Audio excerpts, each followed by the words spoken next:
Hay una frase que me repito todas las noches, sobre todo cuando he tenido un día de esos pesados, porque algunos creen que los pastores no tenemos problemas, estrés, angustias. Las tenemos, somos humanos. Y aparte de la carga de las demás personas, pues también llevamos la nuestra y traemos todo eso a los pies de Jesús. Pero esa es la frase con la que me duermo. Mañana será otro día. Bástale a cada día su propio mal, ¿verdad? Y como digo yo siempre, ya cuando llega ese momento, digo yo, y este muñeco se mete en su estuche para amanecer con nueva misericordia al día siguiente. ¿Qué tal si le damos un vistazo al futuro? Les he leído este salmo varias veces. Quiero que me aguanten, por favor, porque es bueno repasarlo y es solo para poderme introducir a lo que viene. El Salmo 23 es un salmo progresivo. Si cumples con la primera línea, se cumplirá la segunda, se cumplirá la tercera y así sucesivamente hasta terminarlo. Dice la escritura: Jehová es mi pastor. A ver todos, eso es, nada me faltará. El que cree que Dios es su pastor cree que no le falta nada. Entonces sigue el siguiente verso: en lugares de delicados pastos me hará descansar. No descansa el que no confía que Dios provee. Descansa el que sabe que Dios provee. Eso se aplica al día domingo cuando descansamos y buscamos al Señor. Eso se aplica en la tarde cuando termina la faena del día y podemos descansar. Eso se aplica en tiempos de angustia, persecución y estrechez.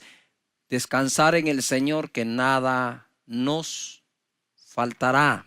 Y entonces descansamos. Luego, junto a aguas de reposo me pastoreará. Él pastorea al que descansa porque confía que no le falta nada. Confortará mi alma. Él conforta el alma de aquel a quien puede pastorear porque toma tiempo de descansar debido a que cree que nada le faltará. Después dice: me guiará por sendas de justicia por amor de su nombre. Es mucho más fácil oír las instrucciones de cómo ser guiado por Dios cuando estamos siendo confortados, porque somos pastoreados, porque estamos descansando, porque confiamos que no nos falta nada. Aunque dice: me guiará por sendas de justicia por amor de su nombre, aunque ande en valle de sombras de muerte, no temeré mal alguno, porque tú estarás conmigo. De nuevo es progresivo. Cuando ya somos pastoreados porque descansamos, porque confiamos, Él nos guía por senda de justicia. Y si atravesamos un valle de sombra de muerte, no temeremos mal alguno, porque Él está con nosotros. Tu vara y tu cayado nos infundirán aliento. Aderezas mesa delante de mí en presencia de mis angustiadores. Unges mi cabeza con aceite, mi copa está rebosando. Ciertamente el bien y la misericordia me seguirán todos los días de mi vida, y en la casa de Jehová moraré por largos días. Progresivo. Todo en futuro. Lo que David hacía era echarle un vistazo al futuro, ojo, basado en la fe y confianza que le tenía a Dios. Tú puedes imaginar un futuro de acuerdo a la confianza que en Dios tienes. No me va a faltar. La escritura no dice: Jehová es mi pastor, nada me faltará mientras tenga trabajo, me den aumento, el salario alcance. Entonces, ¿en qué quedamos? Nada nos faltará porque Él es nuestro pastor. Punto. Y luego va progresando el salmo y le echa un vistazo. Dice, e incluso considera, mira, David era un hombre de tanta fe, está dentro de los héroes de la fe en Hebreos 11. Sin embargo, él está considerando un futuro aún peligroso. Y se está anticipando a ese futuro con un buen vistazo, diciendo: aún si yo pueda caminar en un valle de muerte, no temeré mal alguno, porque tu vara y tu cayado me infundirán ¿qué? Aliento. Aún si yo camino ahí, Dios estará con nosotros. La fe, dice la escritura, es por el oír, y el oír por la palabra de Dios. Nosotros decidimos enfrentar lo que estamos viviendo con fe, decidimos enfrentarlo con pesimismo, optimismo, con buen ánimo, con unidad familiar, solos. Esas son decisiones que nosotros vamos tomando. Pero definitivamente el oído es vital. El oído es vital. Por aquí se contagia uno de miedo, temor, duda, angustia, ansiedad. Por aquí. Por eso dice la escritura: las malas conversaciones corrompen buenas costumbres. En Mateo capítulo 13, verso 18. Hoy me voy a ir a lo básico. Ya saben que Eso es lo que me agrada y creo que es fruto de la oración de pedirle a Dios, Señor, dame una palabra para la vida de cada persona, para que cuando salgan de su casa o regresen tengan algo que practicar de tu palabra. Y la parábola del sembrador fue la primera que Jesús habló y dijo, si no entienden esta parábola, ¿cómo van a poder entender el resto? Y es muy sencilla, pero a la vez profunda. En el verso 18, Mateo 13 dice, oíd pues vosotros la parábola del sembrador. Cuando alguno oye la palabra del reino y no la entiende, viene el malo y arrebata lo que fue sembrado en su corazón. Este es el que fue sembrado junto al camino. Cuando hablamos de que la palabra fue sembrada junto al camino, dice la parábola, que vienen las aves del cielo y roban la semilla o la palabra. Y entonces él explica acá. Lo que ocurre, la interpretación de esto es que cuando alguien no le entiende, entonces viene el malo y la arrebata. Orando por todos ustedes y por su servidor, obviamente, aquí en esta escritura me encuentro que la palabra de no entender la escritura, ahí hay un truco escondido que el enemigo puede aprovechar. Tener la esencia de lo que se nos enseña es tener entendimiento de lo que estamos aprendiendo. Y el original dice, es poner dos combatientes hostiles juntos. Alguien va a ganar.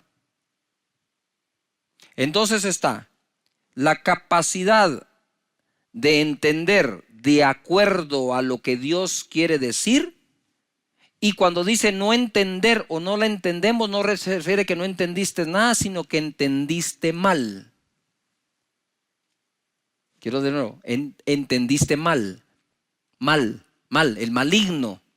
Él sembró otro entendimiento. Y es así como se roba la palabra o el entendimiento de lo que venía de parte de Dios para tu vida. El enemigo roba la palabra por medio de darnos otro entendimiento. Él no desea evitar la renovación de nuestro entendimiento, sino darnos otro para que seamos transformados, pero no de manera que experimentemos la voluntad de Dios, sino opuesta a eso. Eso es lo que el enemigo va a tratar de hacer. Por lo tanto, tenemos que cuidar cómo escuchamos y cómo entendemos la palabra del Señor. Por ejemplo, la Biblia dice que la voluntad de Dios es buena, agradable y perfecta. Eso viene por la renovación de nuestro entendimiento para experimentar esa voluntad buena, agradable y perfecta. Entonces la gente viene y dice, no, es que lo que me pasa. Y entonces no tienes el entendimiento que las Escrituras te ofrecen, sino el entendimiento que alguien más te está ofreciendo. Dios es bueno, Dios tiene misericordia todos los días de nuestra vida. Entonces en la parábola lo que tenemos que evitar primero es que entendamos de una forma equivocada lo que el Señor nos quiere decir y bendecir. Persecución por lo que crees. 20, verso 20. Y el que fue sembrado en pedregales, este es el que oye la palabra y al momento la recibe con gozo. Tiene un pico de emoción, de gozo impresionante, pero no tiene raíz en sí, sino que es de corta duración, pues al venir la aflicción o la persecución por causa de la palabra, luego tropieza. Ojo, cuando la Escritura dice que es de corta duración, aquí lo voy a ampliar un poco más a la vida.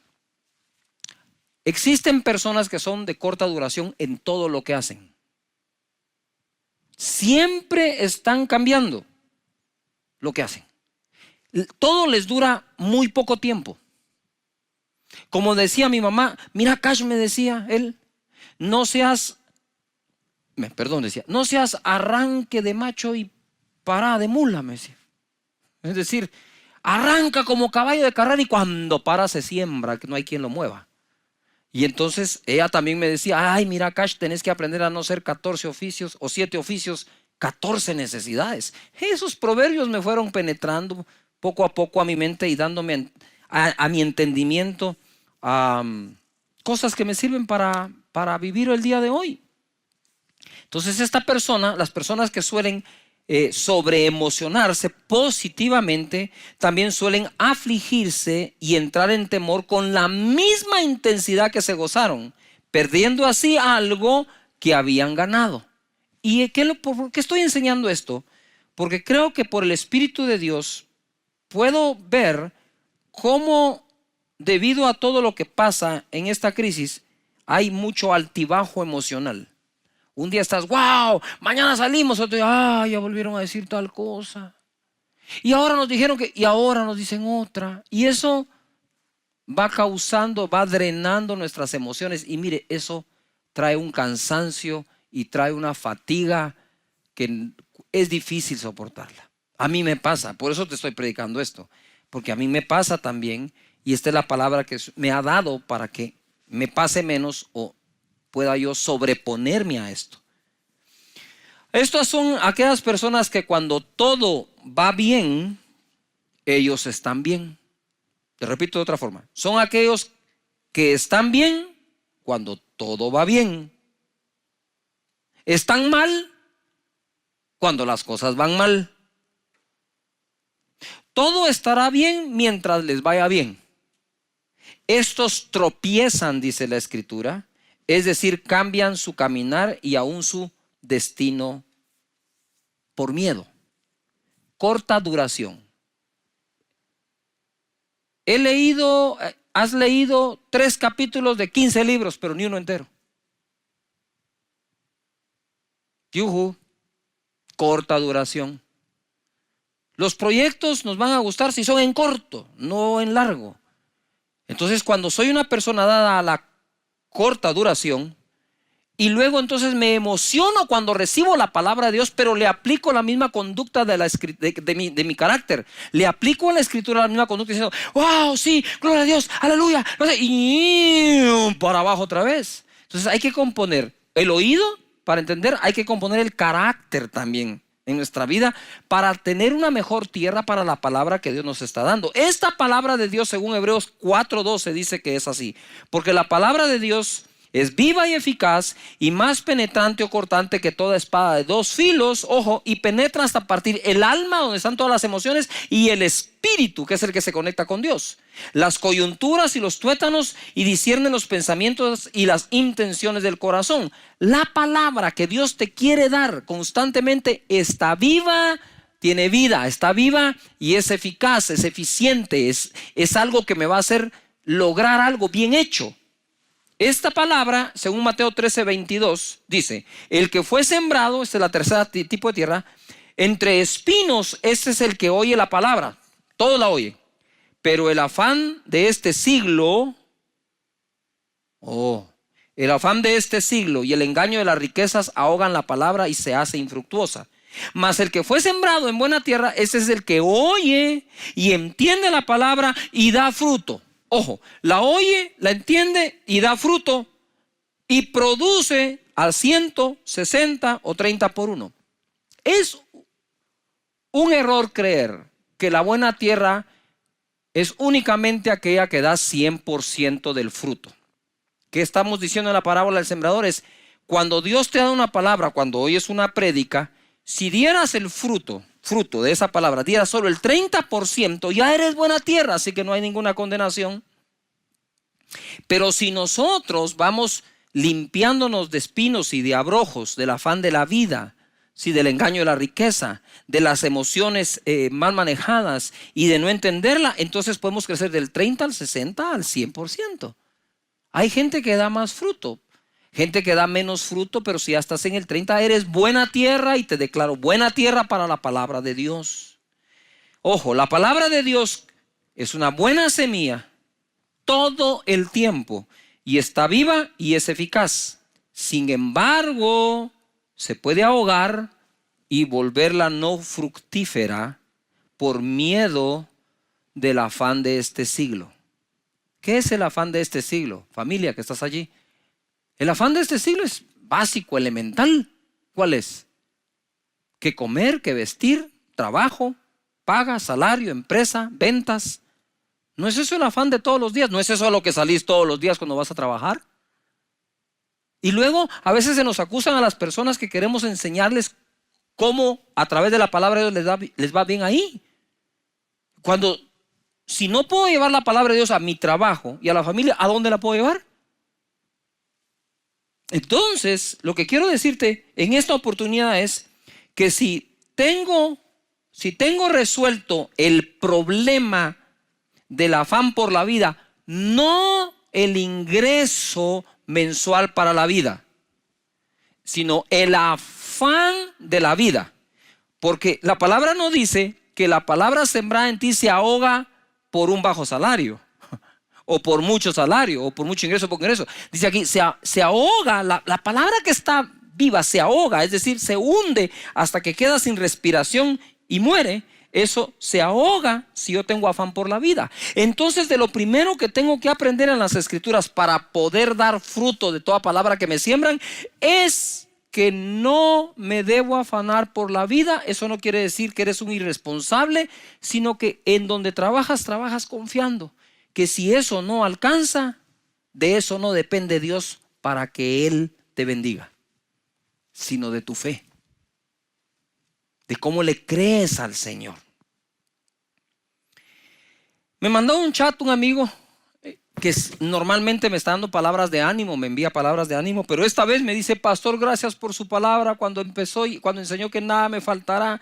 Cuando nos dijeron que teníamos cuarentena y encima de eso un toque de queda de 12 horas, me agarró sin ahorro, sin efectivo y la refrigeradora vacía.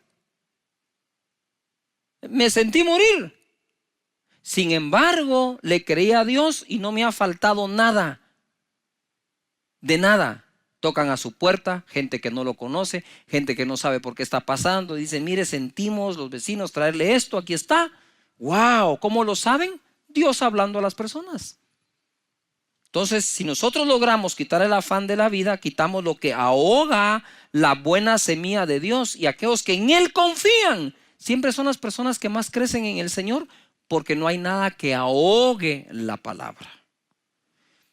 En Romanos capítulo 8, verso 31, hay un verso, este verso a mí me parte el corazón, porque es el amor de Dios expresado de una manera inmensa.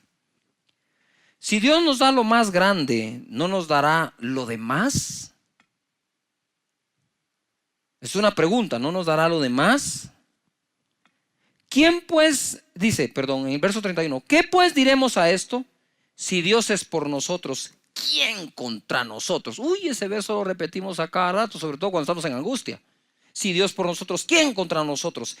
El que no escatimó ni a su propio Hijo, sino que lo entregó por todos nosotros, ¿cómo no nos dará también con Él todas las cosas?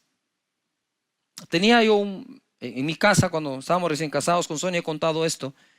Estaba en mi casa, estaban mis vecinos de frente, amigos, y los de lado, y había un perro callejero, perdón, pero así se llamaba, no quiero hacer alusión a nadie, Bobby.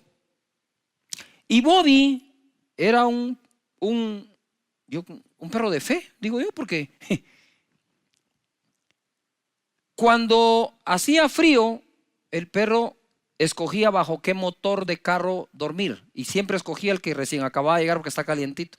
Entonces Bobby dormía en la casa de nosotros, en la de frente, en el lado. Pero Bobby, a diferencia de otras mascotas que comen una vez al día, Bobby comía 3 veces al día porque lo alimentábamos nosotros, los vecinos de enfrente y los de lado. Lo más divertido es que cuando llegaba el tiempo de la vacunación, si no nos comunicábamos entre los 3, lo vacunábamos nosotros, los de enfrente y los de lado. ¿No tenía casa o tenía 3? No trabajaba. Y un día yo voy saliendo a la calle cargado, afanado, para ir a conseguir el sustento del día, del mes. Y Bobby está parado frente a mi casa. Yo me hacía para acá, el perro se hacía para allá, como que el perro no me quería dejar salir. Y decía: pero Bobby, hacete un lado. Y hasta que oí la voz de Dios, me dijo: si le doy de comer a Bobby, ¿no te voy a dar de comer a ti? Yo empecé a llorar. Dije: Señor, perdóname por esta falta de confianza. Si cuido a Bobby y aún para que lo vacunen, ¿no te tendré sano y saludable a ti? Y eso es lo que Dios te dice hoy. Nosotros podemos. Quiero leer texto en Hebreos capítulo 11 en adelante, y le titulé yo aquí: si ellos pudieron, podremos nosotros. Dice el verso 1: es pues la fe la certeza de lo que se espera, la convicción de lo que no se ve. Porque por ella alcanzaron buen testimonio los antiguos.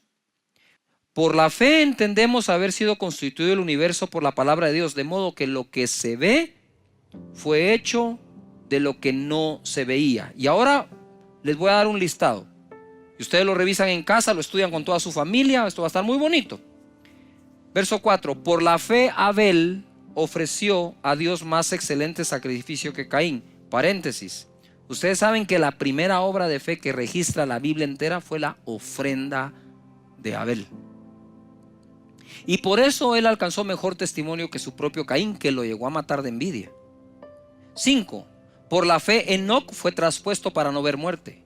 7. Por la fe Noé, cuando fue advertido por Dios acerca de cosas que aún no se veían, etc. Entonces por la fe Abel, por la fe Enoc, por la fe Noé. Verso 8. Por la fe Abraham, siendo llamado, obedeció para salir del lugar que había de recibir como herencia y salió sin saber a dónde iba. Por la fe habitó como extranjero en la tierra prometida, como en tierra ajena, morando en tiendas con Isaac y Jacob, coherederos de la misma promesa. Por la fe, verso 11, Sara concibió siendo estéril.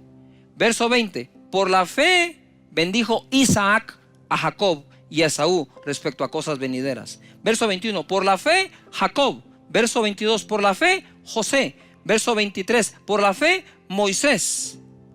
Verso 30, por la fe cayeron los muros de Jericó después de rodearlos 7 días. Por la fe Rahab. Verso 32, ¿y qué más digo? Porque el tiempo me faltaría contando de, por la fe Gedeón, por la fe Barak, por la fe Sansón, por la fe Jefté, por la fe David, así por la fe Samuel y por la fe todos los profetas. ¿Quiere que le presente otra fórmula? No funciona otra fórmula. La fórmula que funciona es por la fe. Y por la fe Esteban, y por la fe Raúl, y por la fe Andrea, y por la fe María, y por la fe tú.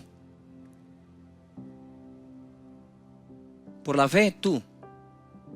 Dice la escritura en el verso 33, mire lo que lograron por la fe, todos.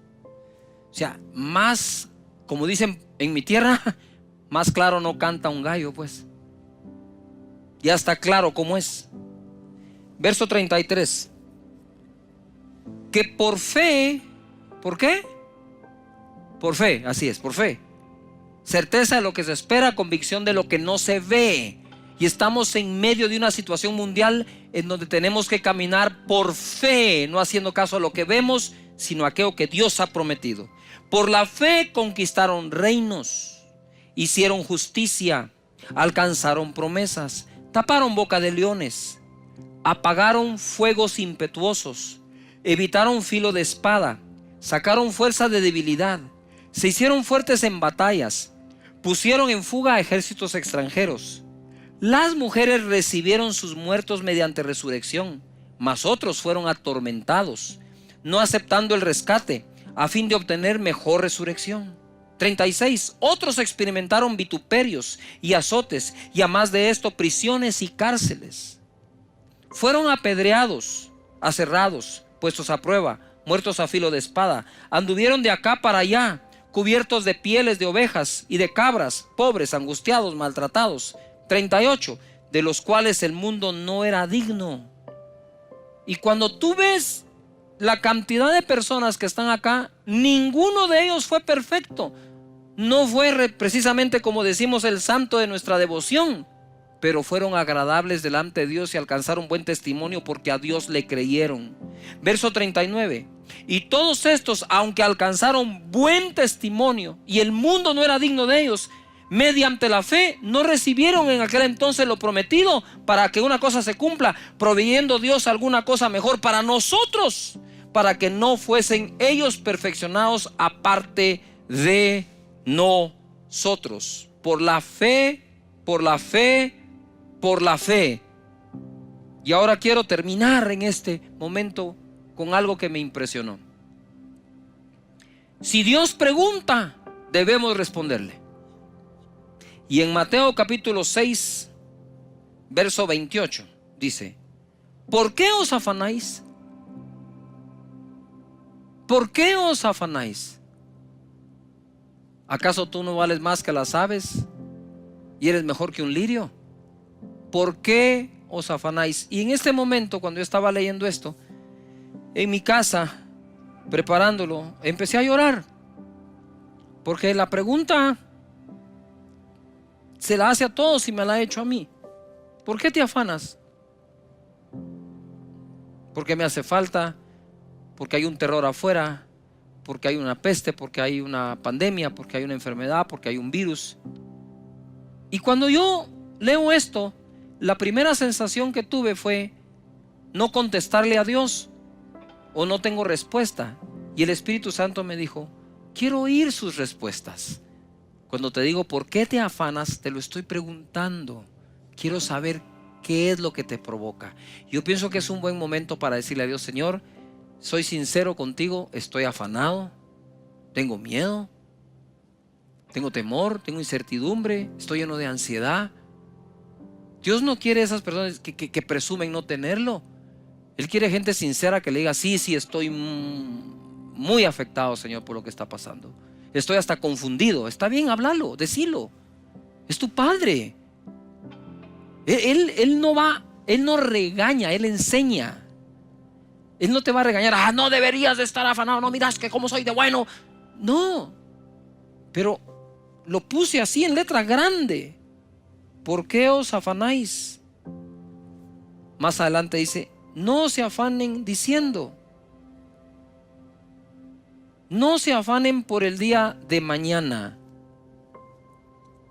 Bástale a cada día su propio mal. Y por eso empecé diciendo en esta predicación: mañana será otro día.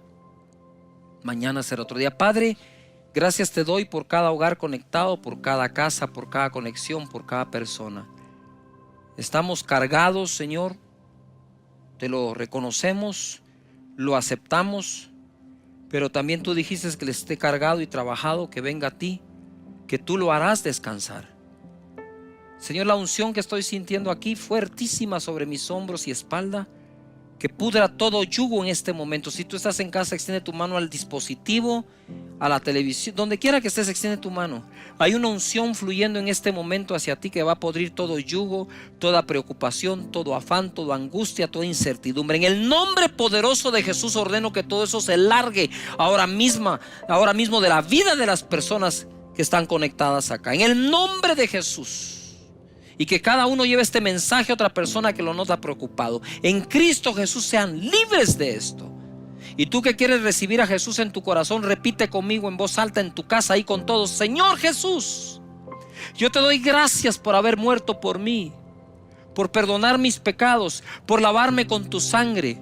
Te entrego mi vida, te abro mi corazón. Perdona mis pecados, dame la vida eterna. Yo creo que desde hoy soy una nueva persona y mi nombre fue escrito en los cielos.